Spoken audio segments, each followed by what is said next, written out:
All right, NBA season is a couple hours away, and I waited to the last minute to do my predictions, so we're gonna speed through this real quick. Already did the Western Conference standings, now we're doing the Eastern Conference standings. And to me, this side is a little bit easier to do, at least at the bottom, right? So with the 15 seed, I'm actually gonna go with the Brooklyn Nets. I know a lot of people are going the Wizards over the Nets. I just think the Nets are more likely to blow it up, trade everybody, trade every good player they have. I do expect the Wizards to trade Middleton and McCollum at some point. But we got the Nets at 15, we got the Wizards at 14. And then unfortunately, we're gonna go with the Hornets at 13, and LaMelo will still be in this horrible situation. Hopefully he actually gets to play this year, but we're gonna go with the Hornets at 13. And like I said, we're flying through the Eastern Conference here at 12. And I might look very stupid for this, but I'm gonna put the Indiana Pacers at 12. I think a lot of people are putting a lot on Andrew Nembhard. Like, this guy averaged 10 points per game last year. I do expect him to be better, but I'm not sure if I'm expecting what you guys are expecting. Benedict Mathurin, like, I like these guys, but I just think they're not that good. And I also think they might shut it down if there's an opportunity to kind of stealth tank. So I'm gonna put Indiana at 12. I might look stupid because Rick Carlisle is the type of coach to get the most out of his team. So maybe they end up being an 8-9 seed, maybe even higher, right? But somebody got to be down there. So I'm putting Indiana at 12. At 11, I'm gonna be putting the Chicago Bulls. The Chicago Bulls will finally miss out on the play-in, finally get a high lottery pick, maybe, hopefully. And yeah, I just don't think they're that talented. Isaac Okoro now on the team, Trey Jones, like, they got some pieces for sure, but it's gonna be a full youth movement. I could even see them trading Kobe White at some point, which maybe I'm factoring in like trades too much into my rankings, but either way, I don't think the Bulls are gonna be that good unless Kobe White is who we've seen the last half of the year, like he's borderline all-star level player. Then maybe they can get up to 9-8. That's a possibility for sure. But I just don't think they're going to be that good. I think they're going to let Buzelis rock out. And I could see a world where Kobe White, Vucevic, and Ayo Dosunmu are not on this team at the end of the year. So we got the Bulls at 11. At 10, this one is actually very shocking to me, and this could be the one I'm most wrong on. I'm putting the Miami Heat at 10. And I just made a video kind of alluding to the possibility that this might be the last year of Bam Adebayo in Miami. I really feel like that's a possibility. They are really trying to reinvent themselves offensively. How does Bam figure into that? I just think it might be a great time to move on from Bam. But in terms of on the court, we are all expecting this big year from Kel'el Ware. What if Kel'el Ware is just a little bit better? What if I think Davion Mitchell is going to have a most improved type of year, but what if he doesn't? What if Tyler Hero's injury takes a little bit? What if Norman Powell had a career year last year and we shouldn't expect that from him again? That Andrew Wiggins has already been in trade rumors. I'm just a lot less confident in this team than I was a couple weeks ago. What if Jovic, this is just who he is? What if Jaime Jaquez peaked in his rookie year?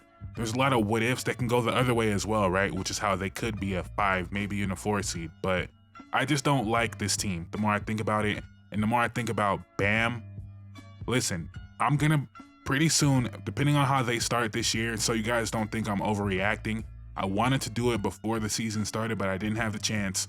I'm going to be making the best hypothetical Bam trades pretty soon into the year if Miami gets into a bad start. So I want you guys to know that right now, that it's not going to be a spur of the moment overreaction. No, I'm already thinking about it right now. So just letting you guys know that I have Miami all the way down at 10. And I should note that I don't feel very strongly about any of these. Most of these teams are going to be separated by 2 games, 3 games. So with that being said, I have the 76ers at 9. Another one I don't feel great about. If Embiid plays 55 games, that's a real possibility. Then I could see them being up to the 5 seed, but I'm just going to bake in that he's going to miss majority of the season. Paul George, I do expect to have somewhat of a bounce back year, but what does that really look like? VJ looks really good. Jared McCain's already hurt. Quentin Grimes on a qualifying offer. How does that play into the locker room? Not that I'm accounting for all that right now, but just thinking out loud. Of course, they could be higher, but I'm just going to bet that Joel Embiid is not going to be healthy, and I have them down at 9. At 8, I have the Boston Celtics. I was tempted to put them higher. I just think they have a lot of good players. Now, do they all fit together? Not really. Is it, the best allocation of assets to have Peyton Pritchard and Anthony Simons? Probably not. But those are two very good players. Those are two very good shooters that, you could win a lot of games by outshooting the other team. They do have somewhat of an infrastructure there with Jaylen Brown and Derek White.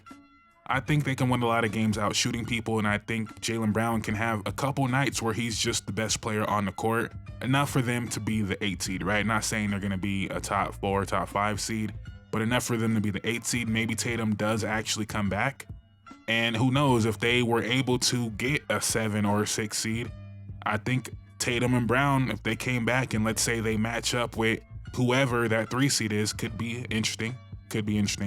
But I have the Celtics at 8. At 7, I'm going the Toronto Raptors. I wanted to put them higher. I'm just not completely bought in. I think this is going to be a very, very good defense. I think they're going to struggle offensively. They're going to be relying a lot on Brandon Ingram to score in tight windows. He can do it, but it's probably not where you want to be as a team. I just think they're going to be forcing a lot of turnovers, running up and down the court, and I think they are kind of a matchup nightmare for a lot of teams on a random, Tuesday night, not having to game plan for. But when you actually can game plan for this team, I think they're going to be pretty easy to stop. But in terms of regular season, outrunning teams, forcing turnovers, getting steals, getting blocks, I think they're going to do a lot of that. And I think Brandon Ingram is going to have a really big year, and he's going to be an all-star. I'll predict Brandon Ingram all-star, Scotty Barnes makes all defensive, and the Raptors are the 7 seed. At the 6 seed, I have the Milwaukee Bucks. Giannis, that's Giannis, some shooting around him. But the answer to why I have them at 6 is pretty much just Giannis. He's that good. No, they haven't really looked good in preseason than other role players. I think Ryan Rollins could have a very good year. I've always been a fan of Ryan Rollins. That's about it, though. That's about it. But Giannis is that good, so we have them at 6. At 5, we are going with the Detroit Pistons. I'm kind of worried about the Pistons. I'm kind of worried it might be a regression year. Obviously, no Malik Beasley. Now Jaden Ivey's out. Even if they were to get Malik Beasley back, there's a real chance that you never get that version of Malik Beasley back. Dennis Schroeder's gone, played a huge role on that team last year. Tobias Harris had a very good year. At some point, he's going to start falling off a little bit. Jalen Duren, is he kind of plateauing? Is there another step he can get to? Asar Thompson, Ron Holland, what do they look like going forward? Like, I'm very interested in this team's development. I do think they should make a move. I've already said it, the Larry Markkinen, Jaden Ivey, Tobias Harris to make the money work, whatever picks you got to throw in. I think they should make that move, especially with Jaden Ivey being hurt again. I think that move is right there for them. But I have them at 5 just out of respect for Cade. I think Cade is an MVP level talent. I think he's going to keep getting better. So we do have them at 5, but I am watching this team very, very closely. I think there's potential for a regression, and maybe not even a regression, right? They won 44 games last year. If they won 44 games again this year, that would be a bit of a disappointment. I think that's a real possibility, but out of respect for Cade, I have them as the 5 seed. At the 4 seed, I have the Atlanta Hawks. I've talked about this team so much. Let's just wrap it up. We already know what the Hawks are going to be. Trae Young, great defense all around him. I think Nickeil Alexander-Walker is going to have a huge year, probably going to end up closing a lot of games for them, especially if Porzingis doesn't stay healthy. And if I thought Porzingis would be playing 60 to 70 games, I'd probably maybe have them higher, but I can't do that. Reza Shea looked pretty good in the preseason in terms of, doing a little bit more off the dribble. That's the number one thing I'm looking for their ceiling as a team. He kind of controls their ceiling to me, what he can do off the dribble. Jalen Johnson, just a very good team all around. So no need to keep talking about them. At the 3 seed, I have the Orlando Magic. Just like the Hawks, I expect them to be a great defense, if not better than the Hawks. But Jalen Suggs, can he stay healthy? If he doesn't stay healthy, that hurts their defense and it hurts their shooting. So that's a big thing to watch. But I think just regular season basketball wise, they have so much rebounding and so much size on the perimeter that they're going to be hard to match up with on a nightly basis. And I have them as the 3 seed. I have the Cleveland Cavaliers as the 2 seed. I've already expressed it. I have a lot of questions about their perimeter players outside of Donovan Mitchell and Darius Garland.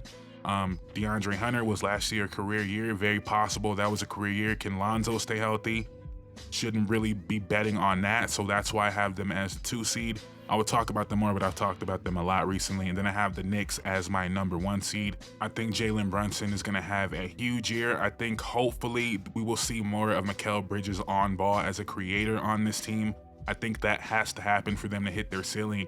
They can't be so predictable in terms of just give Jalen Brunson the ball. It's an amazing option to do, but I think they need more offensively.